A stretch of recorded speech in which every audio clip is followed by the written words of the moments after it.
evil thoughts. So yeah, last week kind of talked about like what is worthy of your devotion. You know, what do you find important to you, and what do you find worth your time and your energy? But I was thinking about it, I was like, you know what, I'm just going to flip the script today, and I'm going to ask, where do you find your value and your worth? You know, some people may find their value and their worth in different things. Some people may find it in school, you know, their higher education, what degree they're achieving, what school they're going to, whether it's an Ivy League or prestigious or whatever. Some people find it in their work, you know, how much they're getting paid, their salary, you know, and that gives them a sense of worth. You know, if they're getting paid the big bucks, then they're like, oh yeah, I'm worth big bucks, you know. Some people may find it in their relationships, you know, their husband, their wife, boyfriend, girlfriend. They find their sense of value or worth in the fact that they have someone to be with that will be willing to be in a relationship with them. Some people may find it in friendships, how many friends they have, how popular they are. You know, that's where they find their sense of worth from. You know, they're obsessed about how many Twitter followers they have or how many Facebook friends they have, and they're just so engulfed in the amount of friends they have. And that's where they find their worth from. But the problem with these things is that they are just so inconsistent. You know, one day you can be, you know, achieving a high-end education. The next day you can be failing all your classes, and bam, all your worth is gone if you put it in school. One day you can have a big-time job, and then the next day you can lose it. And if it works in your job, then bam, that's gone. You know, if it works in your relationship, and what happens when you break up? All that worth is gone. If you put your worth in friendships, what happens when all those friends abandon you and disappear? All your worth is gone.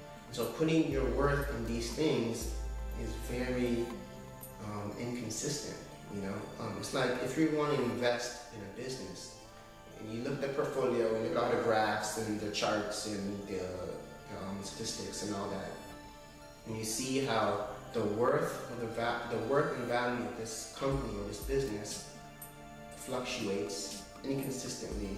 It sparks up and plummets down very drastically and very irregularly. You know, there's no real pattern to it. It's just very spotty, right?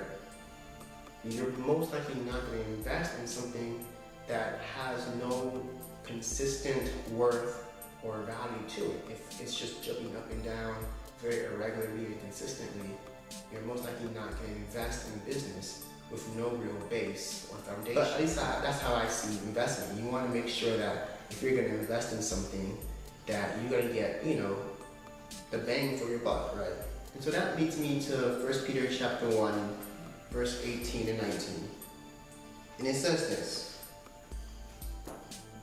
"For you know that you are not redeemed with corruptible things as silver or gold from the vain conversation received by tradition from your fathers, but with the precious blood of Christ as a lamb without blemish and without spot." And so our value and our worth cannot be quantifiable by things like silver and gold. Like, that's like, today, nowadays, you think gold as like something that's valuable, right? It has worth to it. But apparently, gold is too cheap. Like, there's no amount of gold in the world that can quantify how much we are worth in God's eyes. And the reason that is because God was willing to exchange His Son. He was willing to invest His Son just to receive us as a prophet. You know, that's how much value we have in His Son.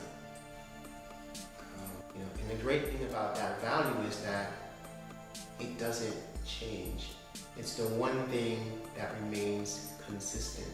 It's the one thing that doesn't fluctuate or lose value over time, but rather, it's like the more you invest into God, the more He invests into you, and higher your worth gets. It's amazing how much we truly are worth if we're putting our worth in the right place.